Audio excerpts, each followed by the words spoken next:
Un saludo a todos los compañeros del curso Contabilidad Básica. En este momento vamos a iniciar sobre el contenido de la unidad 1 de la empresa y la contabilidad básica. Esta unidad está contemplada con un solo tema. De este tema, que se llama la unidad económica, lo vamos a trabajar en 3 unidades, 3 subtemas. El subtema primero se va a hablar sobre la empresa en general, de los diferentes tipos de conformación de empresa que hay en el país y la forma como el gobierno está estimulando para que la pequeña y mediana empresa se legalice, de tal manera que le ha facilitado el trámite de la constitución de la misma. La segunda parte se va a hablar sobre la contabilización, en donde vamos a encontrar todas las normas internacionales en las cuales Colombia debe cumplir para que la información sea confiable, fiel y le sirva para la toma de decisiones para los dueños de la empresa. Y el último tema, que es el subtema 3, es el 1.3, el Plan Único de Cuentas. Este Plan Único de Cuentas lo ha reglamentado el gobierno a través de varios decretos. En este caso vamos a trabajar el decreto 2650 y el 2649 del año 93. En estos decretos nos establecen los tipos de cuentas que debemos trabajar cuando llevemos la contabilidad y la reglamentación propia para que la información sea general y comprensible para cualquier persona. Por esta razón vamos a definir cuál es el Plan Único de Cuentas. El objetivo del Plan Único de Cuentas busca la uniformidad en el registro de las operaciones económicas realizadas por los comerciantes, con el fin de permitir la transparencia de la información contable y por consiguiente su claridad, confiabilidad y comparabilidad. Esto está en el artículo primero del decreto 2650, como lo habíamos anotado anteriormente. Adicionalmente, el Plan Único de Cuentas, ¿qué es? Es un resumen, es un catálogo de cuentas en donde se describe y la dinámica para la aplicación de las mismas. ¿Qué es la dinámica? Es la manera como lo debemos contabilizar, las cuales deben observarse en el registro contable de todas las operaciones o transacciones económicas. Este es un ejemplo en donde vamos a ver sobre las clases que identifican el primer dígito. Las cuentas son una serie de dígitos, normalmente son hasta 7. El primer dígito en este caso nos va a determinar la clase de cuenta que estamos hablando. Cuando veíamos en la parte de contabilidad se daba cuenta de que los estados financieros en un momento dado es el resultado de todo el registro de los hechos económicos y nos va a estandarizar un tipo de cuentas. En este caso, la clase 1 vamos a representar el activo, la clase 2 vamos a representar las cuentas del pasivo y la clase 3 las cuentas del patrimonio. Estas 3 cuentas hacen parte del balance general para la empresa. Para la clase 4 son las cuentas de ingresos, la clase 5 de gastos, la clase 6 costo de ventas y la clase 7 los costos de producción o de operación que van a conformar posteriormente un estado financiero que se va a llamar estado de resultados. La clase 8 las cuentas de deudores de orden y la clase 9 las cuentas de orden acreedores y que obviamente va a representar las cuentas de orden que se registran en el balance general. El catálogo de cuentas, como lo decía, es una serie, es una norma de cómo vamos a codificar nuestras cuentas. En el caso de la primer dígito, como lo dijimos antes, es la clase. En el segundo dígito vamos a determinar cuál es el grupo. En el tercer dígito vamos a determinar la cuenta, el nombre de la cuenta. En los 6 primeros dígitos vamos a determinar lo que son las subcuentas y en el séptimo los auxiliares. Un ejemplo de este catálogo de cuentas podemos encontrarlo en el mismo decreto 2650. Es estable para todo el tipo de empresas, es el mismo código. En este caso, aquí tenemos la cuenta 1 para el activo, la 11 para el disponible, la 1105 la caja, y a su vez vamos aumentándole 2 cifras para determinar qué tipo de caja es, en este caso la caja menor, la caja general o la de moneda extranjera. Lo mismo sucede para los bancos y las demás cuentas del balance. Vamos a ver qué es una cuenta. Básicamente una cuenta es el nombre que se usa para registrar en forma clara, ordenada y comprensible las operaciones que realiza una empresa después de registrado un hecho económico. Las cuentas las podemos registrar de diversas maneras. Como su nombre lo dice, una cuenta T, imagínense una cuenta T como lo tenemos aquí en la presentación, una cuenta T simple o le podemos hacer en este caso un óvalo.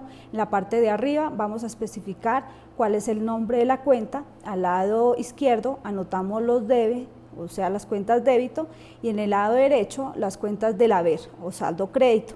Y al final de sumar y restar a ambos lados nos va a dar un saldo. Este saldo puede ser débito o puede ser crédito.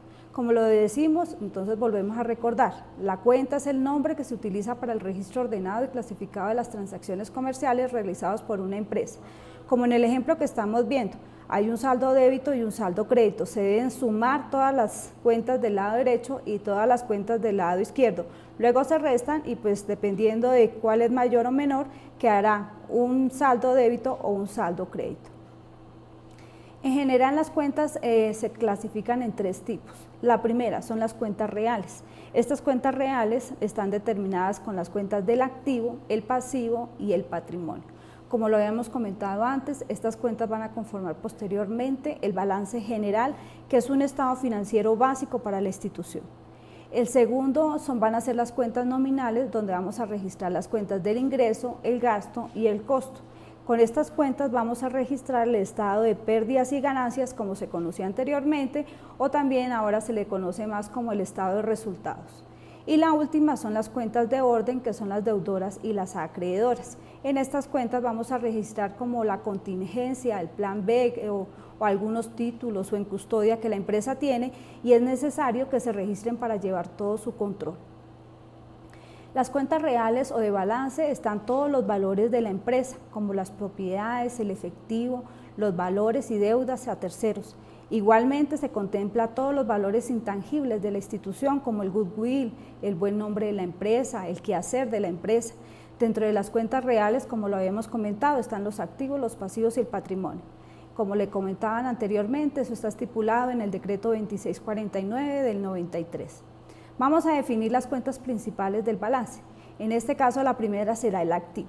El activo es la representación financiera de un recurso obtenido por el ente económico como resultado de eventos pasados, de cuya utilización se espera fluyan a la empresa de beneficios económicos. En otras palabras, ¿qué vamos a registrar ahí? En los activos vamos a registrar todos aquellos bienes que la empresa ha adquirido para su razón social, llámese edificaciones, locales, oficinas, bodegas, vehículos, inversiones en cuentas de ahorro, CDTs, todo lo que la empresa en un momento dado obtiene. ¿Cómo se registra?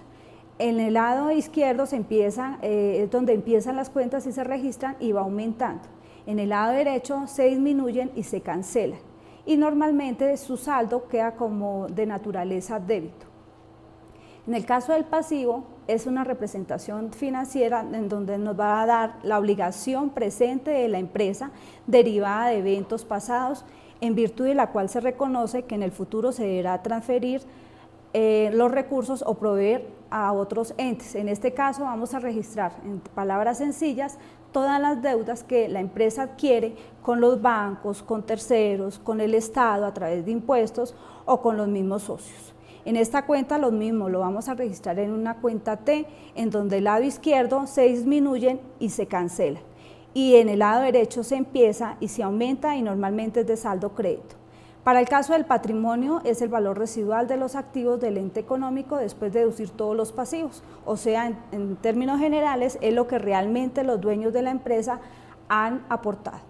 Las cuentas del resultado, pues obviamente es donde vamos a estipular todas aquellas entradas que la empresa ha obtenido por diferentes operaciones de su razón social y le descontamos los gastos y los costos y vamos a determinar cuál es la utilidad o la pérdida en una fecha determinada. De la misma manera las podemos contabilizar. Los ingresos en la cuenta T, en el lado izquierdo en el debe, se disminuyen y se cancelan. Y en el lado derecho es el haber, empiezan y aumentan y normalmente es de saldo crédito. En el caso de los gastos, en el debe, pues son los gastos que genera la empresa para su funcionamiento, gastos de personal, gasto de ventas, de administración y demás. En el lado izquierdo se empiezan y se aumentan y en el lado derecho se disminuyen y se cancelan y generalmente es de saldo débito, igual que la cuenta de costos, que es donde vamos a registrar la compra de mercancías de materia prima, que es la razón de ser de nuestra empresa en el momento de vender y son recuperables. La partida doble es un concepto fundamental porque en la misma medida en que yo acredito una cuenta también la debo debitar de otro lado. Por esa razón, cuando yo estoy manejando dinero, alguien se beneficia y alguien se afecta. De la misma manera se hace la contabilidad. Vamos a hacer un ejemplo de un vehículo. El vehículo, pues, cuando se compra, al vender, un vehículo, El efectivo entra a caja o a bancos, siendo una cuenta del activo y aumenta, por lo tanto se debita, se recibe dinero y se entrega al vehículo, que también es un activo, y disminuye y por lo tanto se acredita.